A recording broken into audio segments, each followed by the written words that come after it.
La paz del Señor, querido hermano y querida hermana.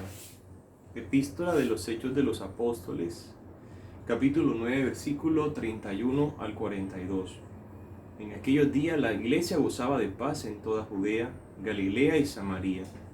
Se iba construyendo y progresaba en la fidelidad al Señor y se multiplicaba animada por el Espíritu Santo.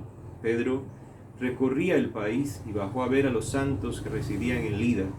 Encontró allí a un cierto Eneas, un paralítico que desde hacía 8 años no se levantaba de la camilla.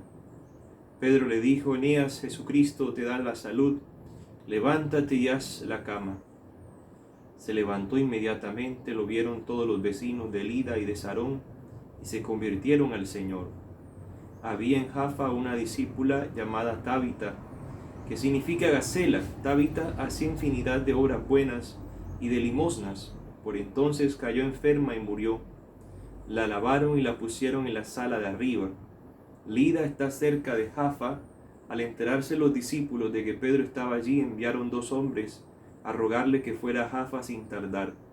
Pedro se fue con ellos. Al llegar a Jaffa, lo llevaron a la sala de arriba y se le presentaron las viudas, mostrándole con lágrimas los vestidos y mantos que hacía Gacela cuando vivía. Pedro mandó salir fuera a todos, se arrodilló, se puso a rezar y dirigiéndose a la muerta, dijo: Tabita, levántate. Ella abrió los ojos y al ver a Pedro se incorporó. Él la cogió de la mano, la levantó y llamando a los santos y a las viudas se la presentó viva. Esto se supo por todo Jaffa y muchos creyeron en el Señor. Salmo 115. Tenía fe aun cuando dije: qué desgraciado soy. Yo decía en mi apuro: los hombres son unos mentirosos. ¿Cómo pagaré al Señor todo el bien que me ha hecho? Alzaré la copa de la salvación invocando su nombre. Cumpliré al Señor mis votos en presencia de todo el pueblo. Mucho le cuesta al Señor la muerte de sus fieles.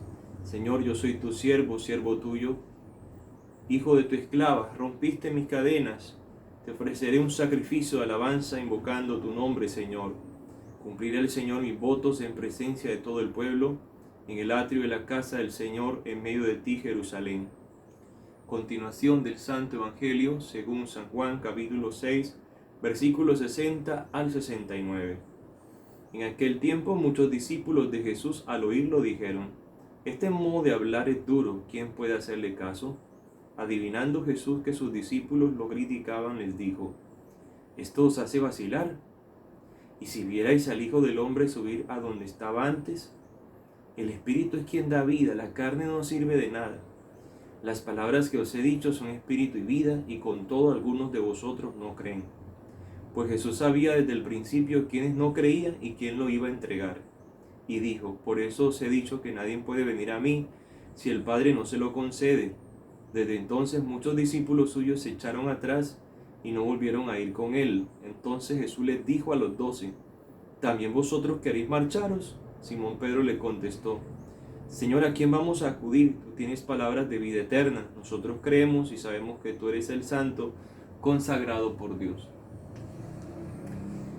Hermosas palabras, realmente son palabras de vida eterna. ¿Y a dónde vamos a ir si realmente Jesús es todo el verbo de Dios? Pues bien, la gente a partir de ahora, después de este discurso del pan de vida, después de que Jesús les ha multiplicado el pan, les ha multiplicado los peces para mostrarles que la Eucaristía deberá celebrarse con las disposiciones que Él está dando, que tenemos que comérnoslo, y entre más nos lo comamos, más nos divinizaremos. Todo este discurso, todos estos versículos de ese capítulo 6 desembocan en que la gente empieza a dar una respuesta negativa. La mayoría de la gente empieza a torcerse al Señor. Ya no quieren seguirlo. Y mira lo que dicen: este modo de hablar es duro, ¿quién puede hacerle caso? ¿Cuál es el modo de hablar duro? De que hay que celebrar la misa y comérnoslo en esa santa misa, que hay que celebrar el santo calvario, el santo sacrificio, y que un ministro ordenado válidamente por la Iglesia Católica les va a dar a comer ese cuerpo de Cristo, y que hay que confesarse antes de comérselo, y que hay que exigiéndose para ser más santo cada día más al comerse ese cuerpo. Entonces eso es muy duro. O sea, lo duro aquí es comerse el cuerpo de Cristo en gracia de Dios, mantenerse en gracia de Dios bien confesadito. Y mira que aquí está el primer brote arriánico.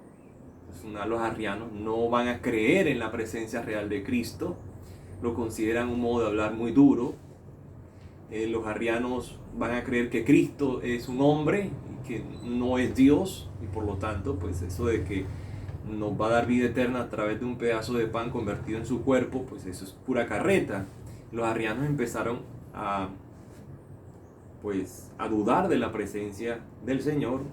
Y mira que más adelante Martín Lutero pues también va a renunciar a creer en la Santa Misa, en la Santa Eucaristía, y no van a creer ya en la presencia real del Señor. Entonces esto ha sido desde el principio, desde el momento en que el Señor explicó que la presencia real de Cristo en la Eucaristía es viva y eficaz y nos va a dar vida eterna. Desde el principio ya empezó la oposición arriana y protestante y masónica a contradecir la realeza de nuestro Señor en la Santa Misa. Un signo que manifestaron los arrianos en ese momento fue el signo de comulgar en la mano. También igual Martín Lutero empezó a promover la comunión en la mano, porque por ahí se empieza a dejar de reverenciar el cuerpo de Cristo. Por eso la iglesia siempre, tradicionalmente, en la boca y de rodillas, para precisamente evitar que se trate a Cristo de cualquier forma. A Cristo no se le puede tratar de cualquier forma. Por eso Santo Tomás de Aquino va a decir que solo las manos del sacerdote tocan lo sagrado, porque son los que consagran in persona Christi ese sacramento. Así que en la medida que lo puedas hacer de rodillas en la boca, porque si es Dios que está allí, tienes que ser de rodillas, no puede ser de pie, porque por ahí se empezó con los arrianos y Martín Lutero a degradar la Santa Misa.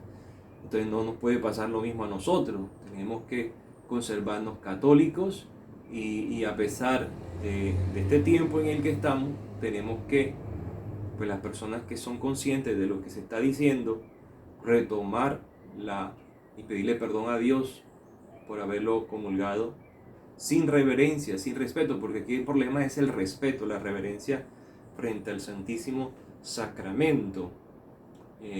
Otra cosa que nos pide el Señor aquí es que el Espíritu es quien da vida, la carne no sirve de nada. Que no interpretemos el texto de la Eucaristía según la carne, según nuestros razonamientos deductivos humanos, ¿no? Porque las cosas del Espíritu son del Espíritu. Porque estas cosas que nos ha dicho el Señor son Espíritu y vida. Entonces, ¿qué pasa? ¿Qué está pasando? Que los judíos no entienden esto y por eso dicen que ese modo de hablar es muy duro, porque lo miran a Jesús como el hijo de José, el carpintero. En cambio los discípulos no se van del lado de Jesús porque ellos entienden que Jesús es el Hijo de Dios vivo. Entonces ese es el resumen de nuestra Iglesia Católica: creer que Cristo es verdadero Dios, y si es verdadero Dios lo trato como Dios, no como un cualquiera. Allí se resume todo nuestro catolicismo, en creer que Jesús es Hijo de Dios. Entonces, y el Señor por eso les dice a los discípulos: ustedes también se van. ¿Por qué les dice así? Para que no se vayan a quedar por lástima, no vayan a creer que Jesús los necesita a ellos para seguir predicando, ¿no? Ustedes también se van, váyanse. Si se quedan es por convicción, porque creen en la realeza de lo que estoy diciendo, desde el Espíritu. Bueno, la primera lectura, la epístola de los Hechos de los Apóstoles, es la experiencia de Tabita. Esta mujer se muere en Jaffa. Pedro la resucita porque la gente a quien Tabita ayudó aboga por ella después de muerta y le enseña los vestidos que ella regalaba en vida. Y eso hizo que el apóstol San Pedro resucitara a Tabita. ¿Esto qué quiere decir? Acuérdate que los discípulos de Maús invitan a Jesús a quedarse en ese hotel de Maús. Y la hospitalidad de ellos y la atención y la caridad hacia Jesús hizo que Jesús les abriera el entendimiento para mostrarse en la fracción del pan. Lo cual entonces nos da a entender que si nosotros queremos resucitar algún día, tenemos que hacer obras buenas como las hizo Tabita. Tabita resucita, y eso es una alegoría, Es algo prefigurativo de lo que va a pasar en el juicio final, cuando Jesús en el capítulo 25 de Mateo enumera las obras de caridad y le dice a los buenos: pasen al banquete de mi Señor, porque me dieron comida, me dieron bebida, me vistieron, me visitaron, en fin, hicieron obras de caridad conmigo, que estaba presente en los pobres y necesitados. Veamos entonces con ojos espirituales la Santa Misa y a nuestros hermanos más necesitados, para que al final nos resuciten después de muertos. Que Dios te bendiga, que la Reina de la Paz te conceda su bendición maternal, en el nombre del Padre, del Hijo y del Espíritu Santo. Amén. Un feliz sábado.